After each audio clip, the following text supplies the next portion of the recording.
TTD chairman EO additional EO పత్రికా సమావేశంలో social మీడియాలో చైర్మన్కు ఈఓకి తీవ్రమైనటువంటి విభేదాలు ఉన్నాయని ఎట్లంటే అట్లా రాస్తున్నారు.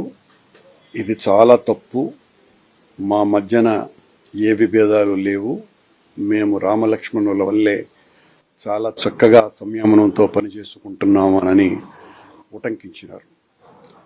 తమాషా ఏందిరంటే మీ మీద ఏదైనా ఈ ప్రభుత్వం మీద సోషల్ మీడియాలో ఈ రకంగా వ్యతిరేకంగా ఉన్నటువంటి వాళ్ళ మీద ఇప్పటికి కొన్ని వందల కేసులు పెట్టినారు. మీరు ఈ రకంగా మీ మీద దుష్ప్రచారం చేసినటువంటి ఆ సోషల్ మీడియా కార్యకర్తలో లేకపోతే వాళ్ళెవరో వాళ్ళ మీద మీరెందుకు కేసులు ఇంకా పెట్టలేదు? మొదటి ప్రశ్న. రెండవది, తమాషగా ఈ సోషల్ మీడియా అన్నది పక్కన పెడితే అసలు దీన్ని గురించి రాసినటువంటిది ఆంధ్ర రాష్ట్రంలో చాలా ప్రముఖ పత్రిక అయినటువంటి ఆంధ్రజ్యోతి.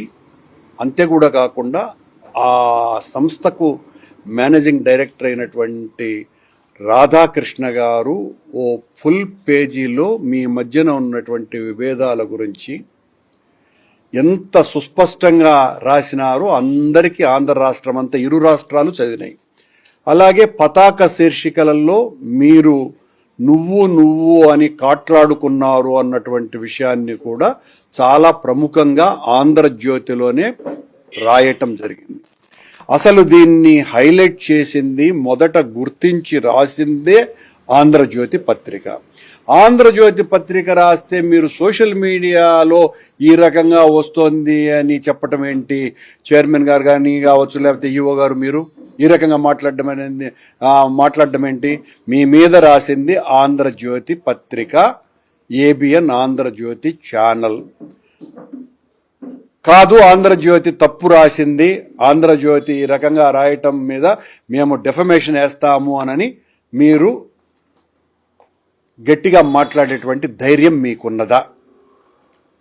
మీ మీద రాసింది వాళ్ళు కదా, వాళ్ళ వల్లనే అసలు ఏదైనా సోషల్ మీడియా వాళ్ళైనా అందుకొని ఉంటారు. రాధాకృష్ణ గారు రాసిన తర్వాతనే ఇది ప్రాచుర్యం లేకొచ్చింది. ప్రాచుర్యం కాదు, అంతకు పూర్వం ఎవరికి తెలియదు, నాతో సహా. కేవలం రాధాకృష్ణ గారి వల్లనే ఇది బయటకు వచ్చింది. రాధాకృష్ణ గారిని ప్రశ్నించాల్సినటువంటి మీరు సోషల్ మీడియాలో ఏదేదో రాస్తాండారు, ఇదేమీ రాయకండి, ఇది తప్పు, నేను వివరణ ఇస్తాను మేము అని అంటే ఎట్లా? మీ మీద రాసినటువంటి వ్యక్తి చాలా స్పష్టంగా ఇరు రాష్ట్రాలలోనూ చాలా గొప్ప పేరు ప్రఖ్యాతులు కలిగినటువంటి రాధాకృష్ణ గారు.